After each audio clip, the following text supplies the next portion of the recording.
Good morning +1 class. बेटा हम कर रहे थे बॉन्ड पैरामीटर्स, जो है हम लास्ट टॉपिक कर रहे थे। तो बॉन्ड पैरामीटर्स मैंने आपको बताया था, मैं थोड़ा सा आपको बताऊं पिछला। तो मैंने आपको बताया था बॉन्ड लेंथ और मैंने आपको क्या बताया था, बॉन्ड एंगल। दो टॉपिक मैंने आपको लास्ट करवाए थे।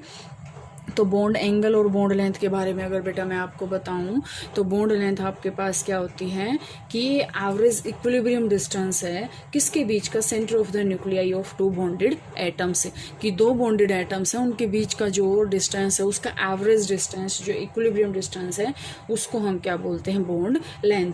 इसके बाद बेटे मैंने आपको बताया था बॉन्ड एंगल। बॉन्ड एंगल में आपके पास इसके फैक्टर भी मैंने आपको बताए थे कि जितना ज़्यादा साइज़ बड़ा होगा उतनी ही बॉन्ड लेंथ ज़्यादा होगी, और बॉन्ड जितने मल्टीप्लिसिटी जितनी बढ़ती जाएगी उतना ही बॉन्ड क्या होता जाएगा, कम होता जाएगा। और हाइब्रिडाइजेशन में मैंने आपको बताई तो थी, लेकिन आपको ये भी जो है क्लियर टॉपिक नहीं होएगा हाइब्रिडाइजेशन, क्योंकि इसमें जो है नेक्स्ट टॉपिक है, तो आपको यहाँ से क्लियर होएगा। इसके बाद मैंने आपको बताया था बेटे बॉन्ड एंगल।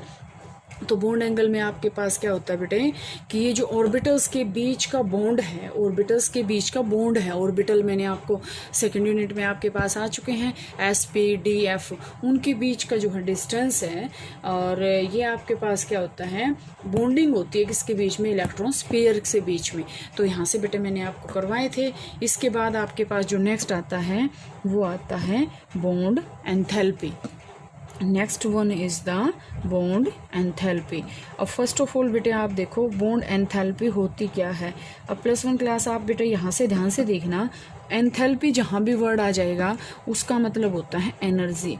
तो बॉन्ड एंथैल्पी का मतलब क्या होता है कि bond enthalpy is the amount of energy. में अगर यहाँ से आपके पास, तो बेटा बॉन्ड एंथैल्पी आपके पास मैंने अभी क्या बताया आपको कि ये एनर्जी होती है, the amount of the energy required to break 1 mole of bond. अब ध्यान से देखो कि ये एनर्जी है बॉन्ड को तोड़ने के लिए, कि कितनी है उसको एनर्जी चाहिए। जैसे बेटा हम एग्जांपल लेते हैं, जैसे आपके पास H2 मॉलिक्यूल है। अब आपको पता है H2 मॉलिक्यूल है, तो it means we can say that this is the there is a bonding between hydrogen and hydrogen.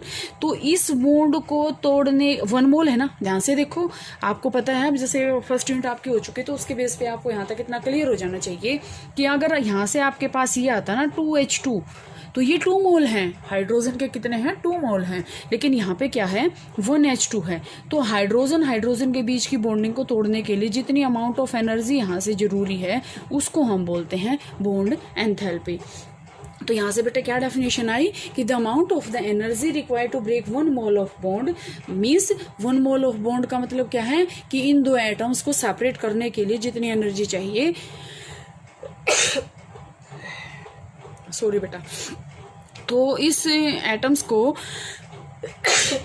Sorry again बेटा, इन एटम्स को अगेन अलग करने के लिए हमें जितनी एनर्जी चाहिए उसको हम क्या बोलते हैं, बॉन्ड एंथैल्पी। और ये जो आपके पास होती है बेटा बॉन्ड एंथैल्पी, हम किस में रिप्रेजेंट करते हैं, ये रिप्रेजेंट की जाती है किलोजूल पर मोल। कि किलोजूल कितनी अमाउंट ऑफ एनर्जी एक पर मोल, एक मोल को तोड़ने में जितनी एनर्जी चाहिए उसको हम बोलते हैं, इसके यूनिट्स हैं ये। आपके पास ये क्वेश्चन आ सकता है MCQ में कि बॉन्ड एंथैल्पी की जो यूनिट है वो क्या है, किलोजूल पर मोल। जैसे बेटा मैं आपके पास मैंने अभी आपके पास एग्जांपल गिवन है, तो यहाँ से मैं H2 मॉलिक्यूल का मैंने यहाँ से ले लिया, और मैंने अभी बताया था कि हाइड्रोजन हाइड्रोजन के बीच में बॉन्डिंग है, ठीक है।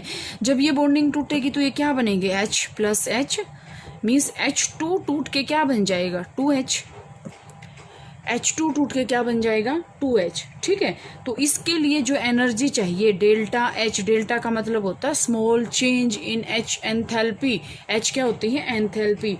ये आपके पास आती है बेटा 435.8 किलोजूल पर मोल, किलोजूल पर मोल। तो ये आपके पास क्या है, इसकी बॉन्ड एंथैल्पी, ठीक है। इसके बाद बेटा आपके पास इसमें जो नेक्स्ट आएगा वो ये आएगा कि जैसे यहाँ से देखें कि बॉन्ड एंथैल्पी जो होती है, डबल और ट्रिपल बॉन्ड को जितना बॉन्ड जो है आगे होते जाएंगे उसको एनर्जी हमें ज़्यादा देनी पड़ेगी, ठीक है। इसके बाद आपके पास इसमें आते हैं बेटा फैक्टर्स। फैक्टर्स कौन कौन से होते हैं जिसको ये जो बॉन्ड एंथैल्पी को अफेक्ट करते हैं। तो जो नेक्स्ट हम टॉपिक पढ़ रहे हैं बेटा वो इसमें हम पढ़ रहे हैं कि फैक्टर्स अफेक्टिंग बॉन्ड एंथैल्पी, कि कौन कौन से ऐसे फैक्टर हैं जो बॉन्ड एंथैल्पी को जो है अफेक्ट करते हैं, ठीक है। तो यहाँ से सबसे पहले बेटे हम करेंगे साइज। साइज जो होता है एटम्स का, आप ध्यान से देखो, मैं बार बार आपको ये बात बताती हूँ कि जितना छोटा साइज होएगा उतनी ही बॉन्ड लेंथ कम होएगी। बॉन्ड लेंथ कम होएगी तो छोटी चीज़ को तोड़ने के लिए हमें एंथैल्पी जो है, एनर्जी जो है वो ज़्यादा देनी पड़ेगी।